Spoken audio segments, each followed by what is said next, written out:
So the next feature enhancement that we have is in order filters. So order filters is something that we have as a custom order listing, which is being used by most of the brands where they want to segregate few orders, the orders based on few conditions.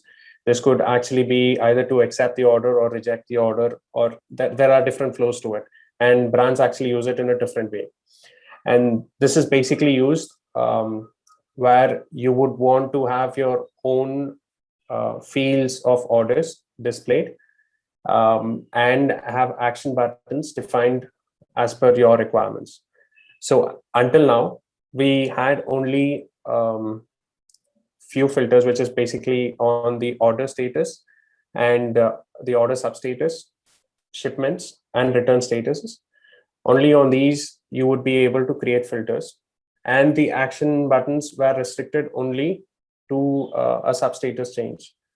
So now we have actually enhanced this, where the order attributes is also something which is included in this filter now. When I say order attributes or properties, these are your payment methods, your delivery modes, your shipping profiles or shipping modes. So based on all these things, you can go ahead and create filters.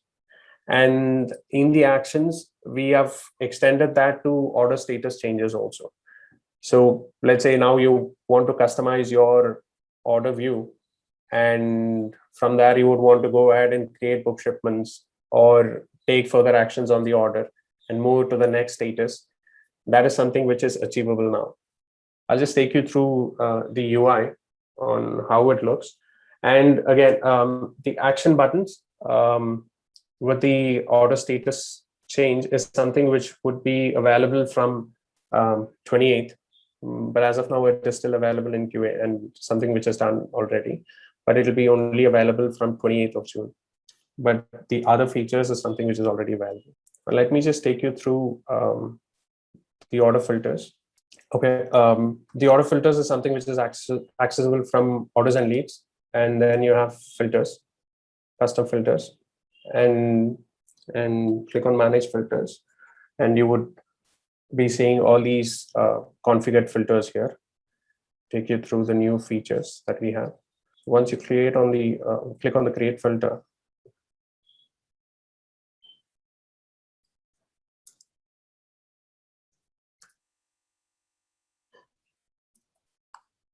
you have order status.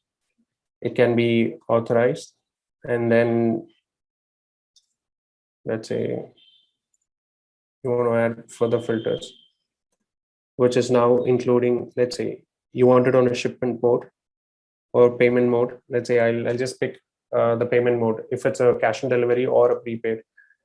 So those are something which I can go ahead and configure it here. I mean, create a filter and a delivery mode, which could be your home delivery or for pickup at store orders.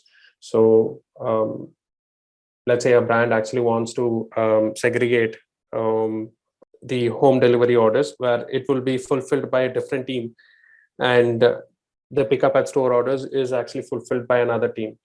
Now, if they are using the same control panel, now they can differentiate these orders using this filter.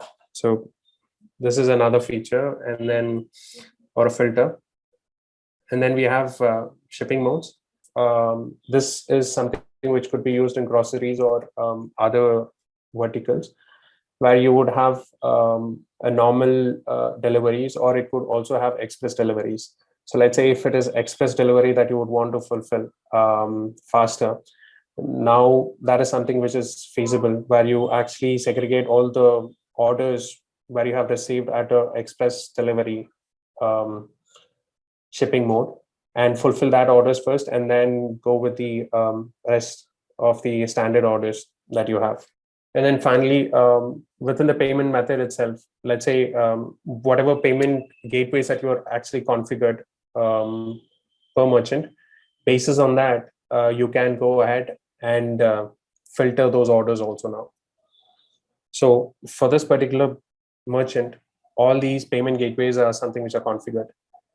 So now you can actually go ahead and select the appropriate payment method, and create a filter. So for reference, let me just go ahead with the delivery mode, which is home delivery, and create a filter. And now once you create the filter, these are all the parameters where you can actually define if you want to see it in the order grid. So you have most of the order parameters available here. So you can select those. And then the action buttons, this is where we have the other enhancement. So all this while we had only order substatus update, but now we have added order status update also. Now within the order status update, this will only show you the forward flow. So currently we are restricting it or enabling this feature only for a forward flow. Reverse flow is something which is planned for the future.